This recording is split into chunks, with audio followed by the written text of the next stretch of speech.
ನಮಸ್ಕಾರ ವೀಕ್ಷಕ ಬಂಧುಗಳೇ. ಮುಜರಾಯಿ ಇಲಾಖೆಗೆ ಸೇರಿರುವಂಥ ಬೆಂಗಳೂರಿನ ಬನಶಂಕರಿ ದೇವಾಲಯದಲ್ಲಿ ಇವತ್ತು ವೆಂಕಟೇಶ ಮೂರ್ತಿಯ ನಾಮಸ್ಮರಣೆಯನ್ನು ಕೆಲವು ಭ್ರಷ್ಟ ಅಧಿಕಾರಿಗಳು ಮಾಡಿರುವಂಥದ್ದು ಒಂದು ಉಲ್ಲೇಖನೀಯ ಸಂಗತಿ. ಭಗವಂತನ ನಾಮಸ್ಮರಣೆ ಅಂತೂ ಅವ್ರ ಕೈನಲ್ಲಿ ಮಾಡೋಕ್ಕೆ ಸಾಧ್ಯ ಇಲ್ಲ. ಆದರೆ ವೆಂಕಟೇಶ ಮೂರ್ತಿಯ ನಾಮಸ್ಮರಣೆಯಲ್ಲಿ ತಲೀನರಾಗಿದ್ದರು. ಕೇವಲ ಕಾರ್ಯನಿರ್ವಾಹಕ ಅಧಿಕಾರಿಗಳು ಮತ್ತು ಅವರ ಸಹೋದ್ಯೋಗಿಗಳು ಮಾತ್ರ ಭ್ರಷ್ಟಾಚಾರ ಮಾಡ್ತಿದ್ದಾರೆ ಎನ್ನುವಂಥದ್ದು ಈವರೆಗೆ ಕೇಳಿಬರ್ತಿತ್ತು. ಅಷ್ಟು ಮಾತ್ರ ಅಲ್ಲ, ವ್ಯವಸ್ಥಾಪನಾ ಸಮಿತಿ ಸದಸ್ಯರ ಪೈಕಿ ಕೆಲವರು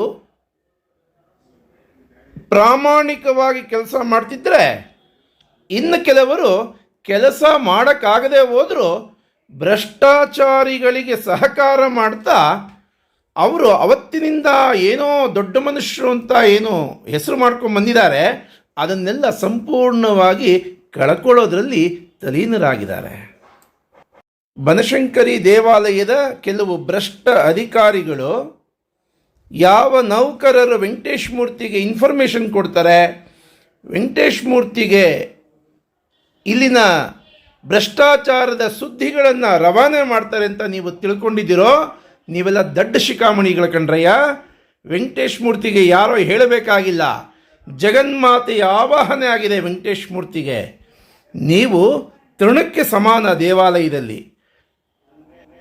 ನೀವು ಯಾವ ಯಾವ ನೌಕರರ ಮೇಲೆ ಸಂಶಯ ಬೀಳ್ತಿದ್ದೀರೋ ಆ ನೌಕರರು ವೆಂಕಟೇಶ ಮೂರ್ತಿಗೆ ಇನ್ಫಾರ್ಮೇಷನ್ ಕೊಡೋ ಅವಶ್ಯಕತೆ ಇಲ್ಲ.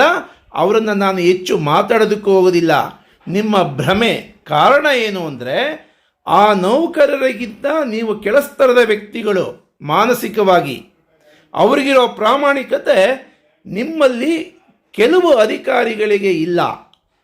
ಭ್ರಷ್ಟಾಚಾರ ಮಾಡ್ತಿರೋ ಅಥವಾ ಭ್ರಷ್ಟಾಚಾರ ನೀವು ಮಾಡದೆ ಹೋದರೂ ಇನ್ನೊಬ್ಬರು ಮಾಡೋದನ್ನು ಸಹಕಾರ ಕೊಡ್ತಿರೋ ನಿಮಗೆ ಬಿಟ್ಟಿದ್ದು. ಬನಶಂಕರಿ ದೇವಾಲಯದಲ್ಲಿ ಪ್ರಾಮಾಣಿಕವಾಗಿದ್ದರೆ ಮಾತ್ರ ನಿಮಗೆ ಗೌರವ, ಇಲ್ಲದೆ ಹೋದರೆ ಇನ್ನೂ ಹೆಚ್ಚು ಅಗೌರವ ಬಂದು ಸಮಾಜದಲ್ಲಿ ಬೇಡವಾದ ವ್ಯಕ್ತಿಗಳಾಗ್ತೀರಾ. ದಯವಿಟ್ಟು ಗಮನವಿಟ್ಟು ಒಳ್ಳೆ ಕೆಲಸ ಮಾಡೋದಕ್ಕೆ ಪ್ರಯತ್ನ ಮಾಡಿ.